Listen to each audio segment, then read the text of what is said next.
Hey everyone, it's Erin Floto of Erin Floto Designs, and the first part of this video, I'm just going to do this vlog style where I'm just telling you a little bit about my bullet journaling journey and what bullet journaling means to me. I thought it would be a really interesting experience. I'm gaining a lot of new subscribers lately. I know that a lot of people started bullet journaling in the beginning of 2018, so I just thought it would be fun for me to talk about what bullet journaling is to me. As most of you know, I'm a scientist, and I'm a scientist for the US government. So because of how structured my day-to-day life is, being a scientist, for me, bullet journaling allows me to have that creative freedom as well as the flexibility to plan for more than one thing. You know, I'm not just planning for my work, I'm not just planning for my business, I'm not just planning for the sake of my home life, but to have a place where I can put all three of those major categories and then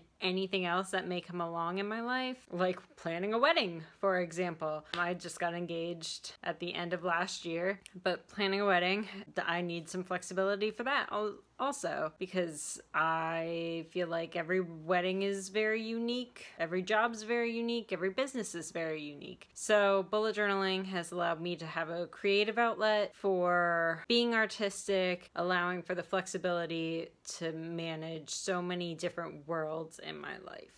So now that I talked about a few of those things, I'm going to show you some of my favorite spreads in these bullet journals, even from the beginning stages of my crazy lettering and bullet journaling experience. And then I am also going to share some of my followers who were kind enough to send me direct messages through Instagram telling me what bullet journaling means to them. So I definitely want to highlight those.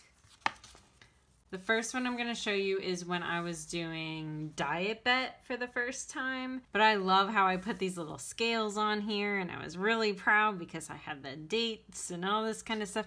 And this was the first time that I really branched out and made something of my own.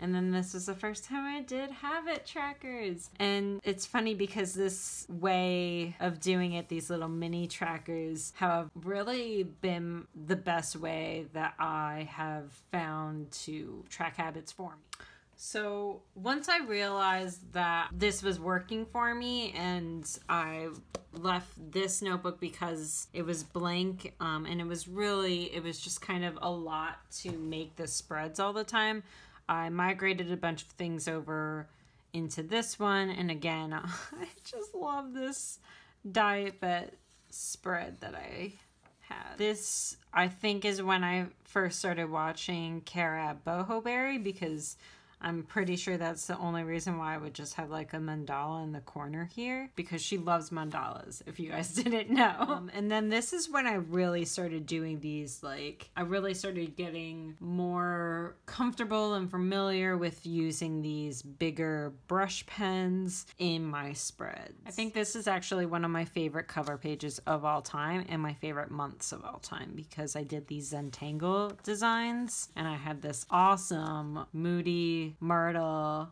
which was my mood tracker for the month. But this was my favorite month because I spent so much time on these Zentangle designs, and each one is an endangered or threatened animal. Okay, I lied. Sorry, I lied. October was not my favorite of all time. December was my favorite of all time. I 100% love this mountain theme. I loved it so damn much that I did it for all of my spreads going into this one. I loved that mountain theme. So that is it on my spreads. And so I'm just going to show off some of my friends' suggestions and things that bullet journaling means to them right on here. And I'm gonna put some music and let those scroll on through so that you guys can enjoy what other people like about them. So I'm gonna put their comments over here and their feed over here so that you guys can go like and follow them on Instagram and all that kind of stuff too.